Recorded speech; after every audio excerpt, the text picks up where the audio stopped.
دوستان برای همه 2 تا خبر خوب دارم. اولیش اینه که نتایج اعلام شده و هممون قبول شدیم. و دومین خبر خوب اینه که مثل همیشه جانان تو این دانشگاه بازم اول شده. تبریک میگم. به خاطر تمرین با من بوده. آره واقعا.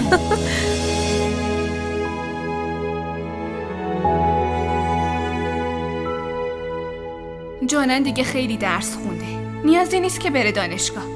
فردا به زینب زنگ میزنم تا با سعود برای خواستگاری بیان. نه خواهر، اصلا نمیتونم درسمو ول کنم. جانان درست میگه. خودم حساب پسره رو میرسم. اون باید پاسخگوی کاراش باشه.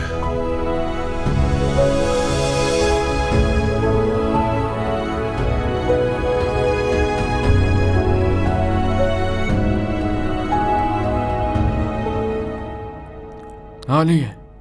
این کار خیلی خوبیه که به آدمای نیازمند کمک میکنه. این نشونه قلب مهربونته و خدا همچین آدمایی خیلی دوست داره. ممنونم آقا، اما جسارتا یه خواهش دارم ازتون. نمیخوام کسی یا حتی خود جانان متوجه بشن من شرحیه‌اش رو پرداخت کردم. حالا تو چرا میخوای مخفیش کنی؟ چون نمیخوام با این کار معروف بشم.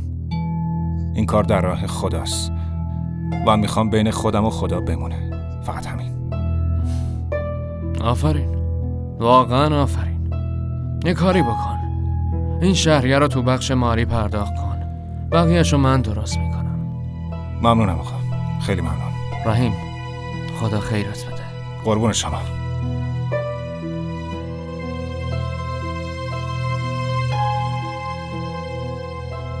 رحیم چطوری؟ چرا دانشگاه نمیومدی؟ به خاطر تو. به خاطر من؟ آره، چون با کلی عشق برات تولد گرفتم، اما تو با نیومدنت آبرو و حیثیت منو بردی و سکه یه پولم کردی. واقعا متاسفم. راستش من اون روز خیلی خسته و کلافه بودم. نباید اونطوری باهات حرف میزدم، میدونم. اشکالی نداره. حالا خوبی؟